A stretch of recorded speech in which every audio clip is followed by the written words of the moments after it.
ಜ್ಞಾನದಿಂದಲೇ ಸಕಲರು ನನ್ನನ್ನು ಸೇನಾಧ್ಯಕ್ಷ ಪೀಠಕ್ಕೆ ಏರಿಸಿದರು. ಈ ವೇಳೆಯಲ್ಲಿ ಆಚಾರ್ಯ ಭೀಷ್ಮರಿಗೆ ಉಗೆ ಉಗೆ ಎನ್ನುವ ಉದ್ಘೋಷವನ್ನು ಕೇಳುವಾಗ ಒಂದು ರೀತಿಯಿಂದ ಆನಂದವಾದರೂ ಅಂತರಂಗದಲ್ಲೊಂದು ನೋವು ಉಂಟಾಗುತ್ತಲೇ ಇದೆ. ಎದುರಾಳಿಗಳಾಗಿ ಬಂದವರು ಧರ್ಮ ಪಕ್ಷಪಾತಿಗಳು.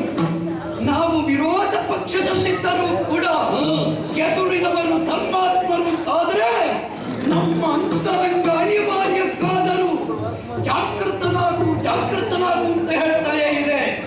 ಇವತ್ತು ಗುರುದಾರುಣಿಯನ್ನು ಪ್ರವೇಶ ಮಾಡಿದ್ದೇನೆ, ಗುರು ಭಾರ್ಗವರನ್ನು ಸ್ಮರಿಸಿದ್ದೇನೆ. ಸರಿಯಾದ ಹೊತ್ತಿಗೆ ನನ್ನ ಪ್ರವೇಶ ಆಗಿದೆ.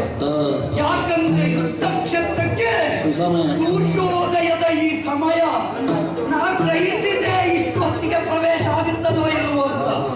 ಯಾಕೆ ನನ್ನನ್ನು ವಿರೋಧಿಸಿದವರಿದ್ದಾರೆ.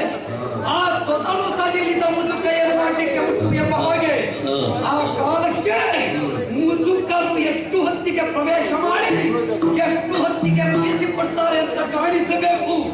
ಯುದ್ಧವನ್ನು ಎನ್ನುವುದರಿಂದಲೇ ಬದ್ಧನಾಗಿ ಸಿದ್ಧನಾಗಿ ರಥಾರೂಢನಾಗಿದ್ದೇನೆ. ಎದುರಿಗೆ ಬರುವಂತಹ ನಮ್ಮವರದ್ದೇ ಪಾಳೆಯವಾದರು. ಕಾಯಕಕ್ಕೆ ತೊಡಗಿದಾಗವರು ವಿರೋಧಿಗಳು ಎನ್ನುವುದನ್ನು ಮರೆಯುವುದಕ್ಕಾಗುವುದಿಲ್ಲ. ಪಕ್ಷನಿಷ್ಠನಾಗಿ ಕರ್ತವ್ಯ ಪ್ರಜ್ಞೆಯನ್ನು ಹೊತ್ತು ನೇರ